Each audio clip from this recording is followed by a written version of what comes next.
Buddies అందరికీ నమస్కారం. Rama's recipes కి స్వాగతం.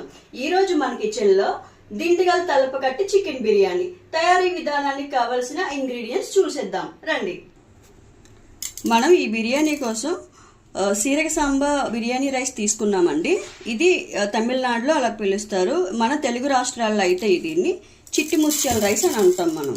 ఇలా ఉంటుందండి, చాలా చిన్నగా ఉంటుంది. జీరా రైస్ అని కూడా పిలవచ్చు. దీన్ని నేను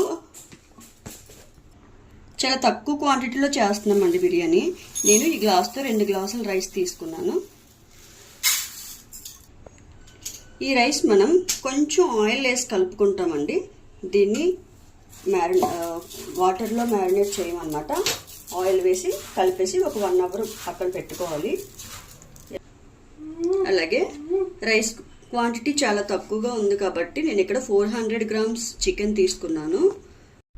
దిండిగల్ తలపకట్టి చికెన్ బిర్యానీకి స్పెషల్ మసాలా అండి నేను తీసుకున్నాను. ఇక్కడ దాల్చిన చెక్క, ఇలాచి, లవంగ, జాపత్రి, అలాగే మిరియాలు, స్టార్ అనస్, అది రాగి పువ్వు, సోంపు జీలకర్ర, ధనియాలు, షాజీరా, జీలకర్ర, బిర్యానీ ఆకు తీసుకున్నాను. ఇవన్నీ మనం ఫైన్ పౌడర్లా చేసుకుంటామండి. ఇప్పుడు మసాలా పౌడర్ రెడీ అయిపోయిందండి. ఇప్పుడు మనం పచ్చి మసాలా కూడా తయారు చేసుకోవాలండి. అది ఎలా తయారు చేసుకోవాలంటే ఒక 1/2 కట్ట కొత్తిమీర తీసుకున్నాను, కొంచెం అంత పుదీనా, 4 గ్రీన్ చిల్లీస్, ఒక వెల్లుల్లి, అలాగే ఒక చిన్న అల్లం ముక్క, కొంచెం జీడిపప్పు. ఇవి మొత్తం మనం ఫైన్ పేస్ట్లా చేసుకోవాలండి. చికెన్ మ్యారినేషన్ మనం చాలా సింపుల్గా చేసామండి. కొంచెం సాల్ట్ వేసేసి, కొంచెం పెరిగేసి, మొత్తం 2 మిక్స్ చేసేసి ఓవర్ నైట్ నేను ఫ్రిడ్జ్లో పెట్టేశాను. ఒకవేళ మనం ఇలా ఈ మాత్రం మ్యారినేషన్ కూడా చేయకపోతే చికెన్ పీస్ అనేది తినలేమండి, రబ్బర్ ముక్కలాగా ఉంటుంది. అప్పటికప్పుడే చేసుకుంటే మాత్రం దయచేసి కొంచెం ఒక 1/2 అవర్ గంట అయినా సరే మ్యారినేషన్ చేయండి. ఇప్పుడు స్టవ్ వెలిగించుకొని స్టవ్ మీద కడాయి పెట్టాలి. కడాయి వేడెక్కాక 4 నుంచి 5 స్పూన్ల ఆయిల్ వేయాలి. ఇప్పుడు సన్నగా తరిగి పెట్టుకున్న పెద్ద సైజు ఉల్లిపాయ ఒకటి ఆయిల్లో వేయాలి. వేసి ఈ ఆనియన్స్ గోల్డెన్ షేడ్ వచ్చినంత వరకు బాగా వేయించుకోవాలి. ఆనియన్స్ బాగా వేగాక 1 స్పూన్ కారం వేసుకోవాలి. వేసుకొని బాగా ఫ్రై చేసుకోవాలి. తర్వాత 2 మీడియం సైజ్ టొమాటోస్ తీసుకున్నానండి. ఇవి ముక్కలుగా కట్ చేసుకొని ఇవి కూడా దీంట్లో వేసి బాగా మగ్గనివ్వాలి. టమాటాలు ఎక్కువగా వేగాల్సిన అవసరం లేదండి. ఇప్పుడు మనం ముందుగా తయారు చేసి పెట్టుకున్న గ్రీన్ పేస్ట్ ఉంది కదా, అది కూడా దీంట్లో వేసి వేపాలి బాగా పచ్చివాసన పోయేంత వరకు. అలాగే 2 స్పూన్ల నెయ్యి కూడా వేయాలి. ఇప్పుడు ఈ పేస్ట్లన్నీ కలిపి చాలా మంచి అరోమా వస్తుందండి. ఈ అరోమా కోసమే మనం మళ్ళీ 2 ఇలాగా ఫ్రై చేసి ఇప్పుడు ఈ మిశ్రమాన్ని మనం ఒక ప్లేట్లో తీసుకోవాలి.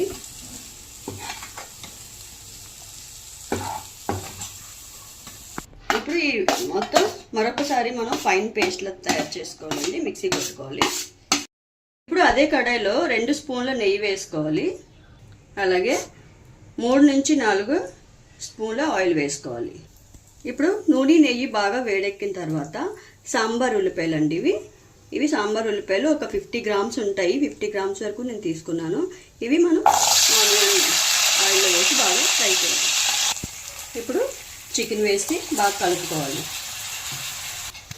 ఇప్పుడు స్టవ్ మీడియం ఫ్లేమ్లో పెట్టుకొని చికెన్లోంచి వాటర్ అంతా సెపరేట్ అయ్యేంత వరకు మనం కొంచెం మూత పెట్టి ఒక 10 నిమిషాలు మగ్గనివ్వాలి చికెన్. ఇప్పుడు మనం ఫైన్ పేస్ట్ చేసుకున్న మసాలా పేస్ట్ దీంట్లో వేసుకోవాలి. వేసుకొని బాగా పేస్ట్కి అంతే విధంగా ముక్కకు పట్టేలాగా కలుపుకోవాలి. తర్వాత మనం స్పెషల్ మసాలా మన బిర్యానీకి వేయాలి. ఇప్పుడు కొంచెం సాల్ట్ వేసుకోవాలి.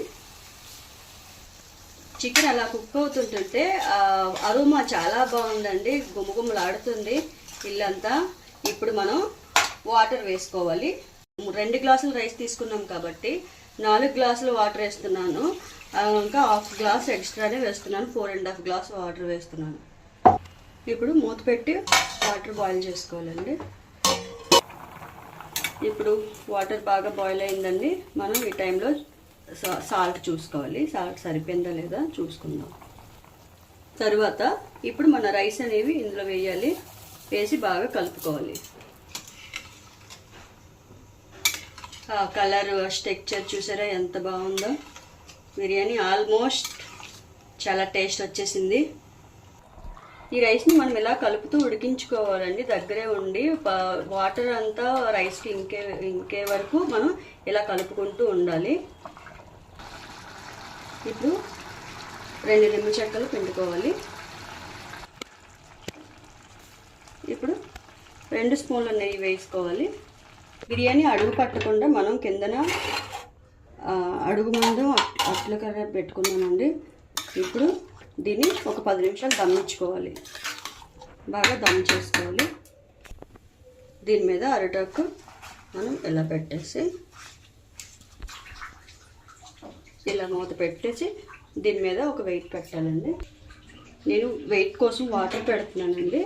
ఇది మనం ఒక 10 నిమిషాలు దమ్ చేసుకోవాలి. దిండిగల్ తలుపు కట్టి బిర్యానీ అయిపోయింది. 10 నిమిషాలు దమ్ ఇచ్చి అలాగే 10 నిమిషాలు అలాగే ఉంచేసిన తర్వాత మన బిర్యానీ స్ట్రక్చర్ ఇలాగా ఉంది. చూడండి ఎంత సాఫ్ట్గా తయారైందో బిర్యానీ అనేది.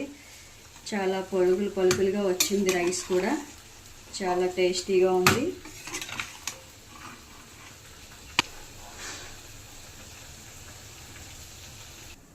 వీడియో చూసారు కదా ఫ్రెండ్స్, మన దిండిగల్ తలుపు కట్టి చికెన్ బిర్యానీ సాంబార్ జీరా రైస్తో చాలా డెలిషియస్గా వచ్చింది. అయితే ఒకవేళ ఈ వీడియో మీకు నచ్చినట్లయితే మీరు కూడా ఇంట్లో ఒకసారి ట్రై చేయండి.